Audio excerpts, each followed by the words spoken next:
kush mund të jetë kandidati? Kush është kandidati më i mirë i Lëvizjes Vendosi për Komunën e Prishtinës? Po, i përmendi edhe Selami, edhe unë prapërsisht ato i kam dëgju, edhe sot po e bona një status, po çuditërisht në bazë të atyre reagime më shumë doli që t'jetë Hajrullah Çeku. Sipas asaj që e pash në reagime. Pse mendon që ka dol Hajrullah Çeku? Po mendoj që Hajrullah Çeku ka bërë një punë të mirë gjatë 4 viteve sa i përket kulturës, është tjetër çështje që kultura sporti. Nuk është mbyllur me fare çështja e kandidatit të Lëvizjes Vendosi? Jo, nuk ka. Florenti që me shumë gjasë është Glauko Njufca? S'ka ebra, se sikur të kishte me siguri që do ta dija para Florentit. Okej. Po është interesante që është një figurë që... Unë nuk besoj që se din, unë ti e di edhe që e din, po s'po guxon me thonë, se ti jam një Jo, s'ka dhe me guxim edhe mos guxim. Jo, po bje fjole, se ti e din. S'ka dhe asgjë. E din.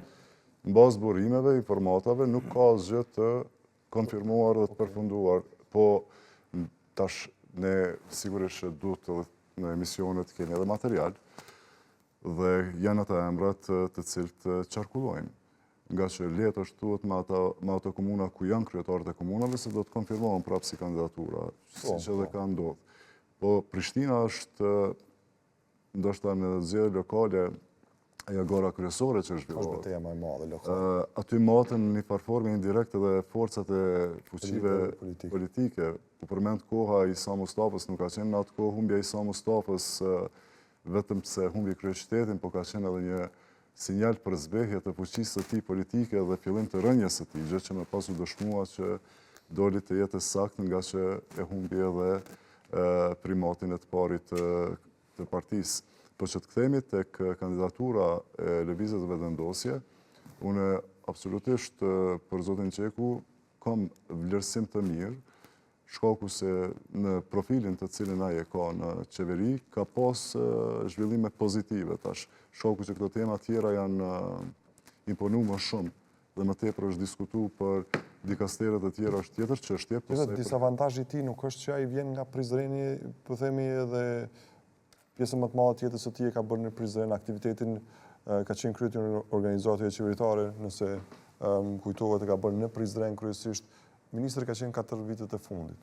Po, edhe unë do të prisja që potencialisht jetë edhe kandidat për Prizren, mirë po ai vetë në një emision e ka mohu kategorikisht një mundësi të tillë. Kandidaturën Prizren. Ka thënë se nuk do të garoj, nuk e di tash në politika këta kur thonë jo, kur nuk i dihet. Por për Prishtinë, sidomos shkaku që ka pas komunikim më tepër me komunitetin e artistëve, me komunitetin e sportistëve, gëzon një reputacion të mirë, edhe nëse shohim performancën e tij sa i përket ministrisë që e përfaqëson, del ministri me performancën më të lartë se e ka shtu dhe buxhetin. Por këto janë disavantazhet e tij në raport me Glauko Njufcën. Avantazhet, më fal. Jo, unë po mendoj këto janë pse fusin atë si emër në diskutim. Do thotë se sikur ta reduktojmë debatin vetëm te Glauku, atëherë do të themi ose do të del ose s'do të del edhe do mbetet shihet.